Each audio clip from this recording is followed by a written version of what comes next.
tetap dilarang, tidak boleh berbisnis, tidak boleh menjadi anggota partai politik, dan ada beberapa lagi itu harus. Dan bahkan kalau di luar dari pasal 47 bahwa ada 14 kementerian lembaga yang boleh diduduki TNI aktif, yang TNI aktif itu harus mundur atau pensiun dini. Jadi tolong jangan curiga, jangan salah berprasangka dulu. Mari kita sama-sama baca dengan baik setelah undang-undang ini disahkan. Kita jangan belum apa-apa berburuk sangka. Ini bulan Ramadan, bulan penuh berkah. Kita sama-sama harus mempunyai pikiran positif dahulu. Sebelum membaca, sebelum melihat, tolong jangan berburuk sangka dan berprasangka negatif. Angkatan Republik Indonesia tidak berguna, bubarkan saja. Kawan-kawan, Angkatan Republik Indonesia tidak berguna, bubarkan saja. Angkatan Bersenjata Republik Indonesia tidak berguna, bubarkan saja. Jujur, beta sangat lucu dengan kalian para mahasiswa yang menyanyikan jel-jel. Angkatan Bersenjata Indonesia tidak berguna, bubarkan saja. Kenapa beta lucu? Karena yang sahkan revisi Undang-Undang TNI adalah DPR. Spesifiknya Partai Banteng yang pimpin rapat revisi Undang-Undang TNI di hotel. Merdeka! Bahwa prajurit aktif dapat menduduki jabatan di beberapa kementerian dan lembaga yang semula berjumlah 10 menjadi 14 berdasarkan permintaan pimpinan dan kementerian lembaga, dan tetap tunduk pada ketentuan peraturan administrasi yang berlaku di lingkungan kementerian dan lembaga tersebut. Di luar penempatan pada 14 kementerian lembaga yang telah disebutkan, TNI dapat menduduki jabatan sipil lainnya setelah mengundurkan diri atau pensiun dari dinas aktif keprajuritan. Lalu kenapa kalian salahkan TNI? Terus kalian itu mahasiswa atau bukan? Karena setahu beta, mahasiswa itu diajarkan untuk berpikir kritis. Artinya sebelum berkoar-koar, dia harus mampu menganalisis fungsi TNI dan fungsi DPR. Lalu bagaimana bisa sebagai mahasiswa kalian salahkan TNI soal undang-undang? Emangnya TNI yang buat undang-undang? TNI yang sahkan undang-undang? Kan lucu. Lagian yang jadi pertanyaan, kenapa kalian tidak teriak DPR tidak berguna? Kenapa kalian tidak teriak DPR bubarkan saja DPR dan bubarkan partai yang pimpin rapat di hotel? Kan dorang yang revisi serta sahkan undang-undang tersebut. Lalu kenapa kalian malah pengen TNI yang bubar? Terus kalau TNI bubar, kalian mau siapa yang jaga perbatasan negara? Kalian mau siapa yang jaga kedaulatan serta keamanan negara? Puan Maharani serta para anggota DPR? Kan ngawur. Saya tanya kepada polisi-polisi yang hari ini berjuang mati-matian untuk Prabowo, oknum ya. Lembaganya jelas, Kapolri mengatakan netral polisi itu. Tapi saya katakan, kalau misalnya Prabowo selaku Menteri Pertahanan hari ini menjadi presiden, lalu meloloskan revisi Undang-Undang TNI, korbannya siapa? Polisi. Polisi akan menjadi pramuka seperti zaman Orde Baru. Jujur aja saya, akan betul-betul menjadi anak bawang. Coba zaman Orba dulu, polisi nangkep siapa, tiba-tiba diintersep oleh tentara, dibebaskan. Mau apa? Nah ini hari ini oknum-oknum polisi yang membantu Prabowo untuk menjadi presiden itu sama dengan menggergati tiang rumahnya sendiri. Sama seperti membocorkan lambung kapalnya sendiri. Undang-undang Kamnas, RUU Kamnas, kalau diloloskan, coba bayangkan. Militer masuk ke ruang ranah-ranah sipil penegakan hukumnya. Mau apa? Nah, kenapa saya berbicara seperti ini? Bukan karena saya pro kepada polisi, enggak. Karena polisi di dalam ruang demokrasi berbasis supremasi sipil, polisi... Memang benar apa kata Bung Karno. Perjuanganku lebih mudah karena mengusir penjajah. Tapi perjuanganmu akan lebih sulit karena melawan bangsamu sendiri. Terima kasih. Salam tentara rakyat. Komando. Cepot plat, cepot. Ya. Biar kamu tahu sengsaranya rakyat itu gitu loh. Cepot platnya. Saya tidak ditabrak berarti masih Ya. mobil ini masih milik kita, betul? Betul. Berhak untuk kita Ya. berhentikan, Cocok betul? itu. Copot platnya. Kamu lewat.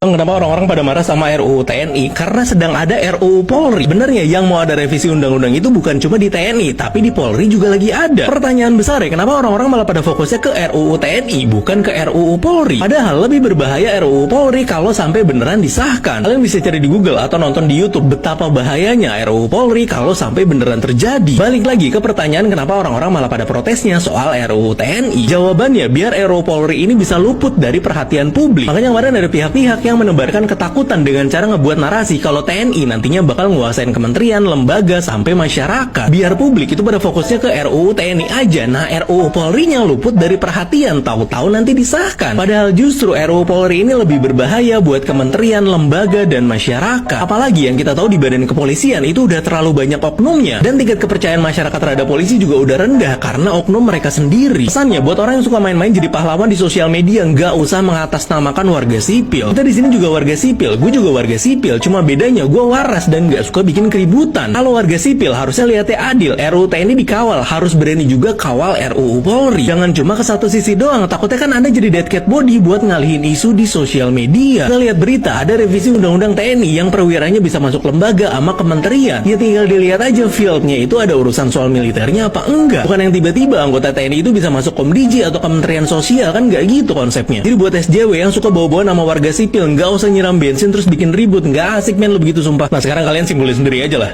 Gua setuju banget nih atas pertanyaan di bawah ini. Ketika gencar-gencarnya koruptor tertangkap, kenapa mahasiswa atau mahasiswi tidak berani menyuarakan aksi demo UU perampasan aset bagi koruptor?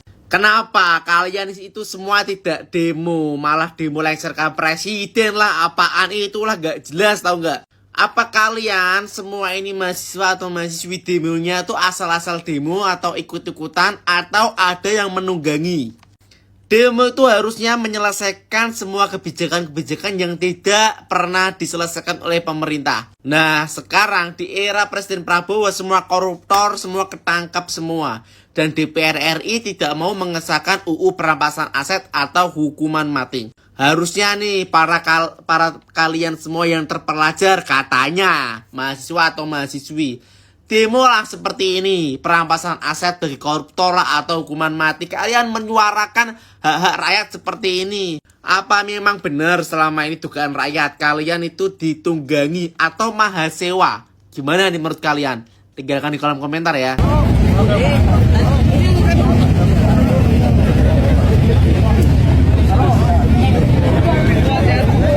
Ada satu lagi tadi pelatangku. Nanti saya dibilang loh.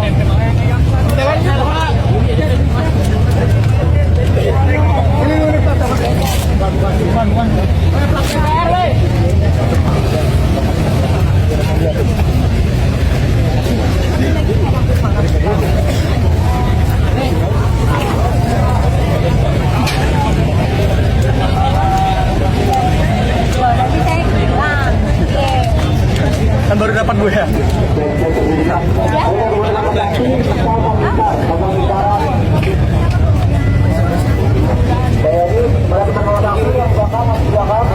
Kita merapat satu bersuara, kita akan membuat isyarat. Udah ini. Mereka udah bisa datang sama tadi.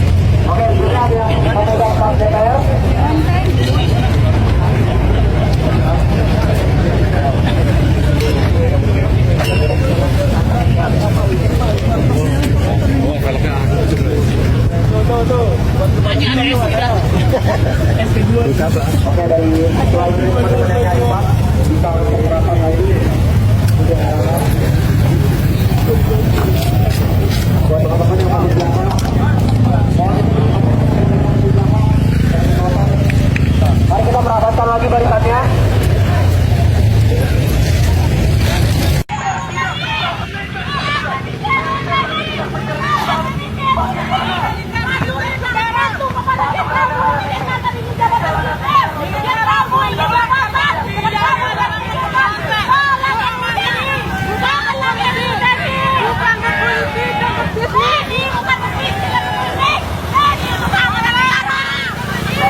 Merdeka!